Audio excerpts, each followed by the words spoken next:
धार्मिक ग्रंथों और पुराणों में हमेशा ही व्यक्ति के कर्म की बात कही गई है।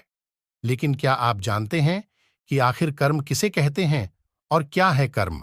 गीता में नित्य कर्म, नैमित्त कर्म, काम्य कर्म, निष्काम्य कर्म, संचित कर्म, निषिद्ध कर्म आदि जैसे कई तरह के कर्मों के बारे में बताया गया है।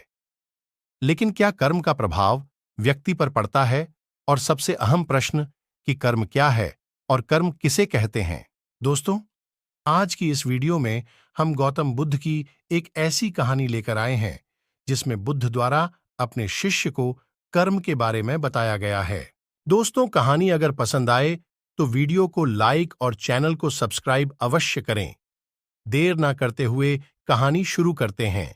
एक राजा अपने मंत्री के साथ घोड़े पर बैठकर अपने राज्य का भ्रमण करने जाते हैं। राज्य भ्रमण के दौरान राजा की नजर एक दुकानदार पर पड़ती है और वह दुकान के पास रुक जाते हैं और दुकानदार को देख मंत्री से कहते हैं कि मुझे ऐसा क्यों लग रहा है कि इस दुकानदार को मैं कल ही फांसी की सजा सुना दूं। पता नहीं क्यों इसे देख मुझे इसे मृत्युदंड देने की इच्छा हो रही है। इतना कहते ही राजा वहां से अकेले ही चले जाते हैं और मंत्री उनसे इसका कारण भी नहीं पूछ पाते। अगले दिन मंत्री अपना भेष बदलकर दुकानदार के पास साधारण मनुष्य की तरह जाते हैं। वह दुकानदार चंदन की लकड़ियां बेचता था। मंत्री दुकानदार से इधर उधर की बात कर उससे काम और हाल चाल पूछते हैं। दुकानदार कहता है, क्या बताऊं भाई, मेरा हाल बहुत बुरा चल रहा है। लोग मेरी दुकान पर आते हैं, मेरी चंदन की लकड़ियों को सूंघते हैं, प्रशंसा भी बहुत करते हैं, लेकिन खरीदता कोई नहीं है।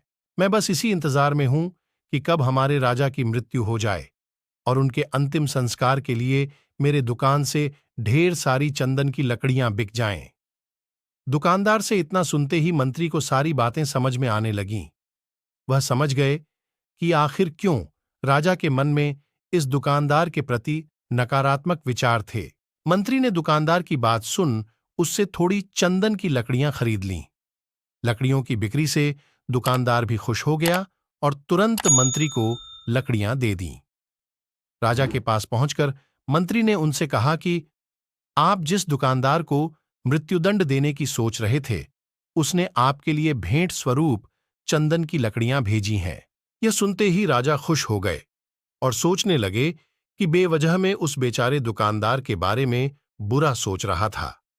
राजा ने मंत्री से चंदन की लकड़ियां लेकर सूंघी, जिससे बहुत ही अच्छी सुगंध आ रही थी।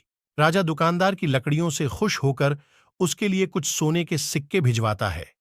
अगले दिन मंत्री दुकानदार के पास जाकर कहते हैं कि ये सिक्के तुम्हें राजा ने भेंट स्वरूप दिए हैं।